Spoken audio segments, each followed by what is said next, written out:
Hong Kong आधिकारिक तौर पर हांगकांग विशेष प्रशासनिक क्षेत्र है।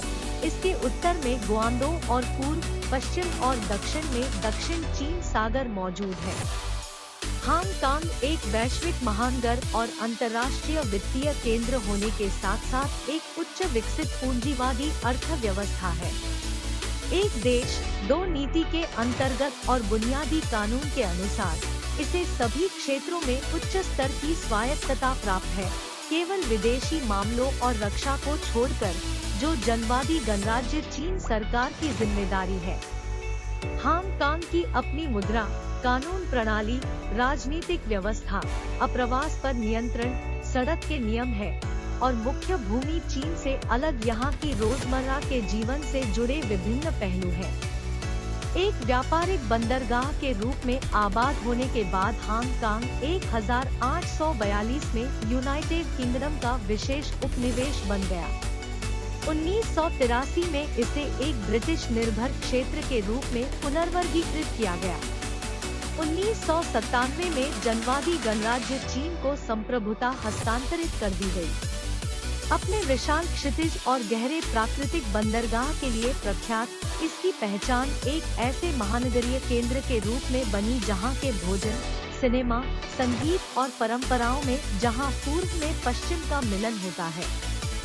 शहर की आबादी 95% हान जाति के और अन्य 5% है।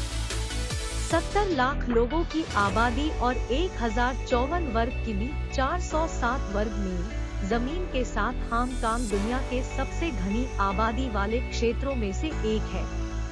हांगकांग मैंड्रिन भाषा में इसका पूर्ण शाब्दिक अर्थ होता है सुगंधित बंदरगाह। इस आधुनिक संसार का एक मनमोहक शहर है जहां से अक्सर धन और आर्थिक सफलता की खुशबू आती है। वैश्विक वित्तीय केंद्रों की सूची में यह प्रमुख 5 शहरों में आता है, जिसमें आने वाले अन्य शहर हैं लंदन, न्यूयॉर्क, टोक्यो तथा सिंगापुर जैसी वैश्विक वित्तीय महाशक्तियां। यह दुनिया की उन कुछ चुनिंदा जगहों में शुमार है जहां चाय का सबसे अधिक सेवन किया जाता है। यहां लगभग 8000 स्काईस्क्रेपर्स हैं, जिनमें हर इमारत में औसतन रूप से 14 मंजिलें हैं, जिससे इस बात का पता चलता है कि इस शहर का इंफ्रास्ट्रक्चर कितना अधिक आधुनिक है और यह इस शहर को इसकी प्रसिद्ध स्काईलाइन मुहैया करवाता है। आसमान को छूती इमारतों को अगर नजरअंदाज भी कर दिया जाए, तब भी ऐसा बहुत कुछ है जो हांगकांग में देखने लायक है। इस शहर का मनमोहक रोशनी और संगीत का शो सिम्फनी ऑफ लाइट्स दुनिया के सबसे बड़ी स्थायी लाइट और साउंड शो के लिए Guinness book of world record में दर्ज है। ऐसे उन अनेकों आकर्षणों में से एक है जिनके बारे में आप इस आर्टिकल में पढ़ने जा रहे हैं। अपनी सेवा और सुरक्षा के लिए हांगकांग का हवाई अड्डा विश्व के 10 सर्वोच्च हवाई अड्डों में से एक गिना जाता है। यहाँ पर परेशान कर देने वाली वीजा की औपचारिकता भी नहीं है। हांगकांग में ढेर सारे मनोरंजक आकर्षण हैं, जैसे कि मैडम तुसाद और डिज्नीलैंड, और उन लोगों के लिए जिन्हें शॉपिंग का बेहद शौक है। यहाँ पर हांगकांग का आर्ट मॉल के 11 है, जिसमें आपकी हर जरूरत व पसंद के मुताबिक खरीदारी करने के लिए स्टोर है। उन्हीं के साथ कई अलग अलग प्रकार के स्टोर भी। जब हम विदेश यात्रा करते हैं तो भाषा सदैव ही एक चिंता का विषय बनी रहती है, पर हांगकांग में आपको वाद विवाद के विषय में कोई चिंता करने की आवश्यकता नहीं है। यहाँ पर बड़ी मात्रा में अंग्रेजी बोलने वाले लोग हैं और सभी साइन बोर्ड्स भी अंग्रेजी में ही है। यहाँ पर रहने वाले क्षेत्रीय लोग भी अंग्रेजी अच्छी तरह बोलना जानते हैं, इसलिए आपको किसी भी जगह को ढूंढने और आसपास घूमने में कोई दिक्कत नहीं होगी। हांगकांग का पब्लिक ट्रांसपोर्ट सिस्टम भी काफी उम्दा है और यातायात की सुविधा बेहद आसानी से उपलब्ध हो जाती है। यह भी कुछ और कारण हैं जिनकी वजह से हांगकांग यात्रियों के लिए एक सुरक्षित और मनोरंजक अनुभव साबित होता है। हांगकांग का डिज्नीलैंड सनी बे स्टेशन के एमटीआर डिज्नीलैंड रिजॉर्ट लाइन में स्थित है। यह एक लाजवाब एम्यूजमेंट पार्क है जो कि लगभग 126 हेक्टेयर के क्षेत्र में फैला हुआ है। क्योंकि यह सोमवार से शुक्रवार सुबह 9 से शाम 6 बजे तक खुला रहता है तथा शनिवार, रविवार और अन्य छुट्टी के दिनों में सुबह 9 बजे से 5 बजे तक खुला रहता है। यह ढेर सारी किस्मों के आकर्षण मुहैया कराता है और इसे छोड़ देना आपकी एक बहुत बड़ी गलती होगी। उदाहरण के लिए मेन स्ट्रीट यूएसए, इस पार्क के अंदर जाने के लिए एक एंट्रेंस है जहां पर अमेरिकन और चाइनीज संस्कृति का मिश्रण दिखाया जाता है। टुमारोलैंड को एलियंस का टच दिया गया है तथा इसे सितारों से इस तरह सजाया गया है कि यह काफी फ्यूचरिस्टिक लगता है।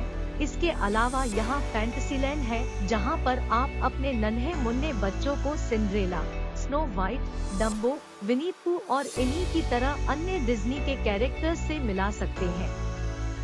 डिज्नीलैंड में ढेर सारी रुचिपूर्ण सवारियां भी हैं। एशिया में ऐसी केवल 3 जगह है जहां पर आप इन सवारियों का आनंद उठा सकते हैं, जिनमें से बाकी टोक्यो डिज्नीलैंड तथा शंघाई डिज्नीलैंड रिजॉर्ट है, जहां पर अपनी बारी के लिए लंबी लाइनों पर खड़े रहकर आप यकीनन थक जाएंगे। ओशियन पार्क, हांगकांग का ओशियन पार्क क्षेत्र या फिर ओशियन पार्क 2 नायाब हिस्सों में बटा हुआ है। ऊपरी हिस्से में एक खूबसूरत जेली फिश एक्वेरियम है, साथ में सील्स और ढेर सारी भिन्न खेलकूद से जुड़ी हुई चीजें, जिनमें शामिल है एक रोलर कोस्टर भी, जबकि नीचे की मंजिल में है एक ग्रैंड एक्वेरियम, पांडा विलेज तथा हांगकांग का क्षेत्र। यहाँ का एम्यूजमेंट पार्क ऐसे तैयार किया गया है कि यह पूरे परिवार के लिए एक एजुकेशनल टूर की तरह हो, जिसे हर कोई कुछ न कुछ सीख सके। पर्यटक यहाँ पर सिम्बियो फाउंटेन भी देख सकते हैं, जो अपनी तरह में एकमात्र ऐसा फाउंटेन है जो कि 360 डिग्री में कार्य करता है और साथ में लेजर धमाके तथा फायरवर्क्स के स्पेशल इफेक्ट भी दिखाता है। आप यहाँ मुफ्त केबल कार सर्विस का आनंद ले सकते हैं, जिस पर आप पहाड़ के पीछे के टूरिस्ट एरिया से सवार हो सकते हैं और यह आपको MTR एडमिरल्टी से सीधे जोड़ देगी। विक्टोरिया पार्क, न केवल विक्टोरिया पार्क सबसे व्यस्त पार्कों में से एक गिना जाता है, बल्कि यह उन कुछ चुनिंदा जगहों में से एक है जहां यदि आप हांगकांग जाते हैं तो आपको जरूर जाना चाहिए। यहाँ आपको काफी हद तक इंडोनेशियन माहौल मिलेगा और इंडोनेशियन कर्मचारी जो कि विभिन्न इंडोनेशियन भाषा और संस्कृतियों का प्रदर्शन करते हैं। उदाहरण के लिए जावा, सुंडा, सस लोम्बोक, समावा सुमवा और इसी प्रकार के कई अन्य, यह सब के सब उस क्षेत्र को अपनी परंपरागत पोशाकों से भरे रखते हैं। अगर आप यहाँ के कर्मचारियों के साथ थोड़ी देर बात करने रुके तो आप देखेंगे कि वे यहाँ पर टेनिस व बास्केटबॉल खेलते हैं, जॉगिंग करते हैं, मार्शल आर्ट की प्रैक्टिस करते हैं।